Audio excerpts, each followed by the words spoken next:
За дараагийн асуулт бол одоо сүүлийн үед бас их маш манай одоо бидний дунд яригддаг юм бол ийм эрчимцэн мал аж ахуйг хөгжүүлье.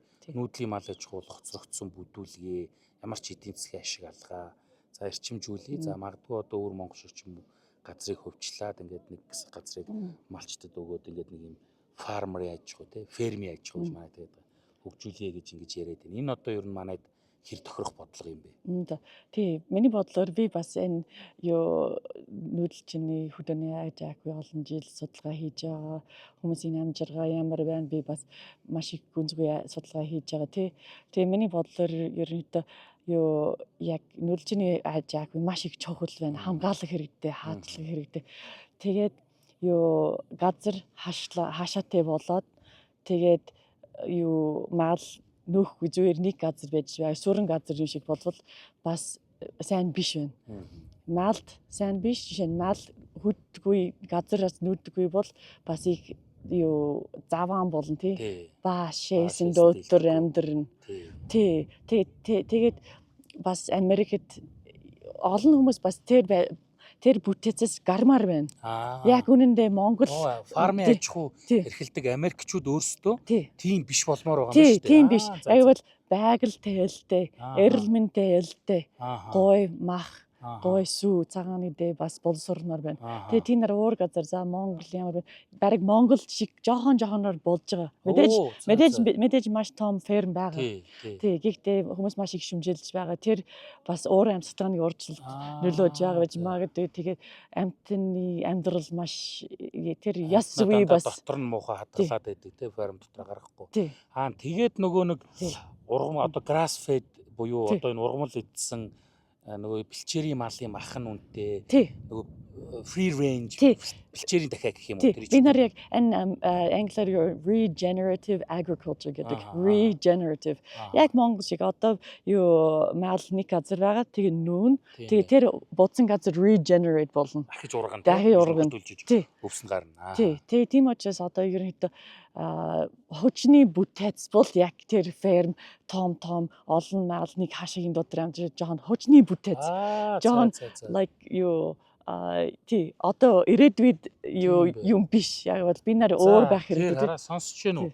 Одоо бидний зориод болно гэдэг байгаа тэр эрчимцэн фармын аж ахуйчин Америк баруундан бол одоо хоцрогдож байгаа дээр үеийнх нь арга хэлбэр гэж штэ. Тэгээд тэд нар чи одоо бүр яах гэдэг бол аль болохоор ийм нээлттэй задгай бэлчээрт малаан гаргах энэ хэлбэр рүү яваад байгаа гэж шүү. Хэдүүлээгийн байгаа энэ хэлбэрийг тэд нар зорж шүү. Тий байгальтай ээлтэй, эрүүл мэндтэй ээлтэй, өөр хөдөөний аж ахуй бүтээцтэй булмаар байна. Тийм учраас хүмүүс бас сурж. Тэгээд яг чи хэлж байсан нөгөө тэр бэлчүүд чөлөөтэй явж байгаа мал одоо Америкт тэр мах авбал маш их үнэтэй байна. Маш их илүү үнэтэй. Тий. Тийм учраас Монголд ийм маш их том боломж байгаа. Хэрвээ гоё free range тий мал чөлөөтэй явдаг бэлчээр сайхан иддэг. Тэр хүмүүс их авмаар байна. Гоё юм. Тий.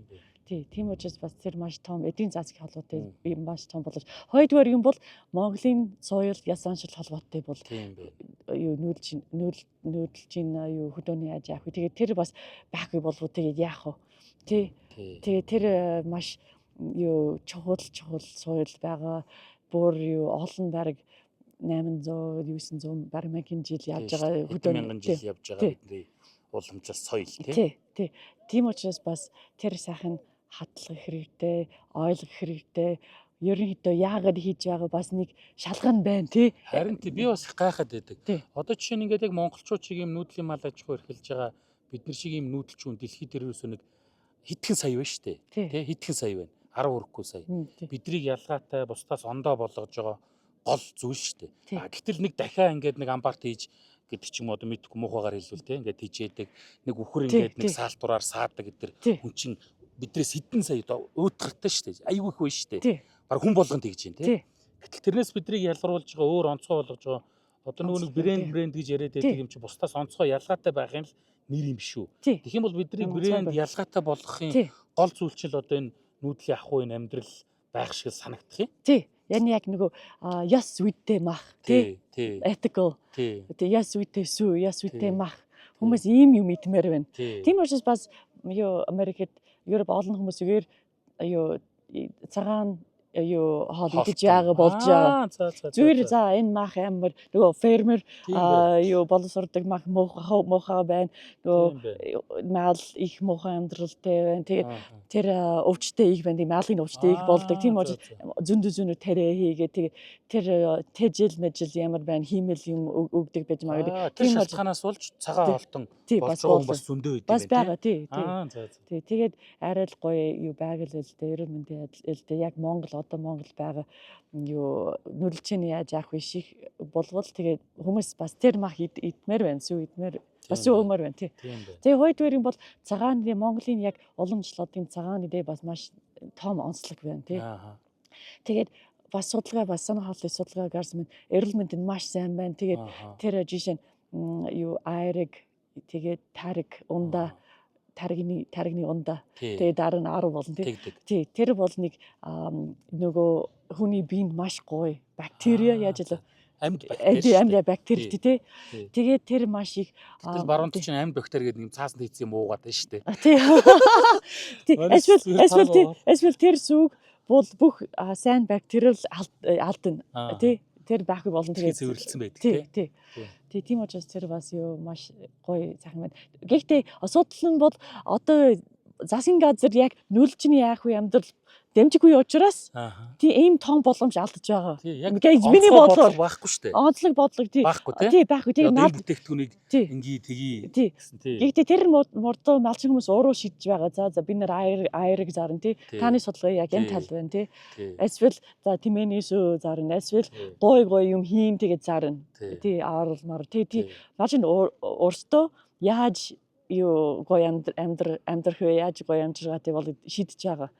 Тий нүрэлжний яах вэ амьдрал бас эдийн засаг өнөө үед эдийн засагтай хол болоод тий гоё бизнестэй болж байгаа тий.